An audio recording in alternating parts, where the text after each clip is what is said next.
Petticoat कॅन्सरचा धोका हा काय प्रकार आहे जाणून घेऊयात।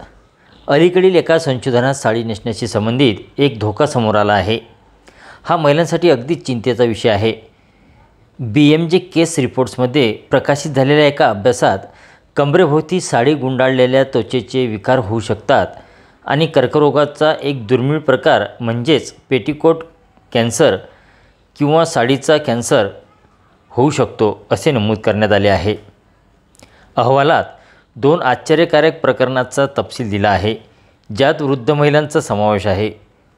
त्यांना अनेक दशकांपासून दररोज साडी नेसल्यानंतर हा दुर्मिळ कॅन्सर झाला आहे। काय आहे पेटीकोट कॅन्सर? त्याचा धोका नक्की कशामुळे उद्भवतो? महिलांमध्ये याचे प्रमाण वाढण्याचे कारण काय? याविषयी करण्यात आलेला नवीन अभ्यास काय सांगतो त्याविषयी जाणून घेऊयात। साडी नेसताना जेव्हा पेटीकोट कमरेला खूप घट्ट बांधला जातो तेव्हा ही पद्धती उद्भवते। बोरिवली येथील HCG कॅन्सर सेंटरमधील मेडिकल ऑन्कोलॉजीच्या सल्लागार डॉक्टर दर्शना राणे यांनी हिंदुस्तान टाइम्सला सांगितले की साडीचा कर्करोग नावाची दुर्मिळ परंतु लक्षणीय स्थिती दररोज साडी नेसणाऱ्या महिलांना प्रभावित करू शकते। ही अनोखी स्थिती सहसा मध्यभागी किंवा कमरेच्या रेषेत आढळते। त्यांनी पुढे सांगितले की जेव्हा हा दोर ओटीपोटीत एकाच पातळीवर सतत बांधला जातो तेव्हा त्वचारोग होऊ शकते आणि त्या भागात अल्सर तयार होऊ शकते, ज्याला मार्जोलिनचा व्रण देखील म्हणतात। संशोधनात असे म्हटले आहे की कमरेवर येणारा हा सततचा दाब त्वचेला पातळ ठरू शकतो, ज्यामुळे अल्सरेशन होऊ शकते आणि ते कर्करोगाचे लक्षण असू शकते। अलीकडील प्रकरणे काय आहेत ते सुद्धा जाणून घेऊयात। अनेक दशके घट्टे बांधलेल्या साड्या नेसल्यानंतर वृद्ध स्त्रियांना हा दुर्मिळ त्वचेचा कर्करोग झाल्याची अनेक प्रकरणे डॉक्टरांनी नोंदवली आहेत।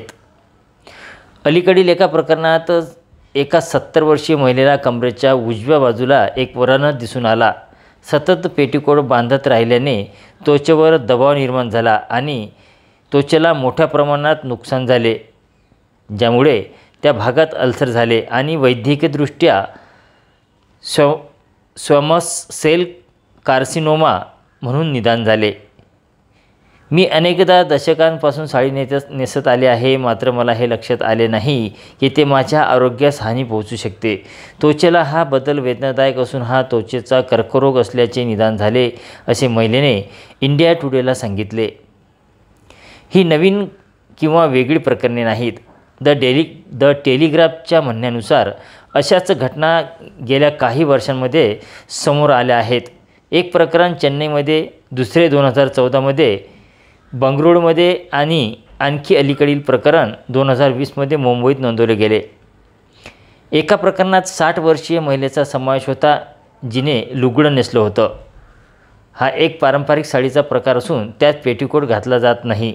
लुगडं थेट कमरेला बांधलं जातं असले तरी या महिलेच्या कमरेवरील देखील व्रण दिसून आले आणि तिच्या कमरेच्या भागात गाठी तयार झाल्या। ही स्थिती केवळ महिलांपुरती मर्यादित नाही, धोतर घालणाऱ्या पुरुषांनाही याचा तितकाच धोका असतो। पॅथॉलॉजिस्ट वसंत खानोलकर यांनी 8 पुरुषांमध्ये हा आजार आढळल्यानंतर त्याचे वर्णन धोतीचा कर्करोग असे केले। पेटीकोट कॅन्सरची लक्षणे काय आहेत ते जाणून घेऊयात। भारतातील उष्ण आणि दमट हवामानात विशेषतः ग्रामीण भागात या स्थितीचा धोका अधिक आहे। पेटीकोट कॅन्सरपासून होणारा त्रास भारतातील उष्ण आणि दमट हवामानामुळे अधिक तीव्र होतो, विशेषतः ग्रामीण भागात जेथे आरोग्यसेवा उपलब्ध नाहीत किंवा अगदी प्रवेशयोग्य नाहीत। घट्ट बांधलेल्या दोरीभोवती अनेकदा घाम आणि धूळ साचून खाज सुटते आणि व्रण येतात, असे डॉक्टर दर्शना यांनी हिंदुस्तान टाइम्सला सांगितले। त्या पुढे म्हणाल्या, दुर्दैवाने दुर्गम भागात राहणाऱ्या स्त्रिया सौम्य प्रमाणात दिसून येणाऱ्या लक्षणाकडे लक्ष देत नाहीत आणि वैद्यकीय मदत घेत नाहीत, त्यामुळे परिस्थिती आणखीनच बिघडते। अशावेळी काळजी काय घ्यायला पाहिजे ते सुद्धा जाणून घेऊयात। पेटीकोट घट्ट बांधणे टाळा, विशेषतः जर तुम्हाला त्वचा रोगाची लक्षणे दिसली, जसे की त्वचेच्या रंगात बदल दिसत असेल तर त्यासह रुंद कमरबंद असलेला पेटीकोट वापरल्याने कमरेभोवती दाब अधिक समान रीतीने वितरित होण्यास मदत होऊ शकते। तुम्ही ज्या ठिकाणी पेटीकोट कमरेला बांधता तेच ठिकाण वेळोवेळी बदला. प्रवाह चांगला होण्यासाठी हे आवश्यक आहे. असे आजार टाळण्यासाठी स्वच्छता राखणेही तितकेच महत्त्वाचे आहे. कमरेचा भाग नियमितपणे स्वच्छ करा. विशेषतः जर तुम्ही घराबाहेर काम करत असाल तर, कारण त्या भागात धूळ आणि घाम साचतो. तसेच त्वचेवर जळजळ जाणवत असल्यास लगेच डॉक्टरांचा सल्ला घ्या.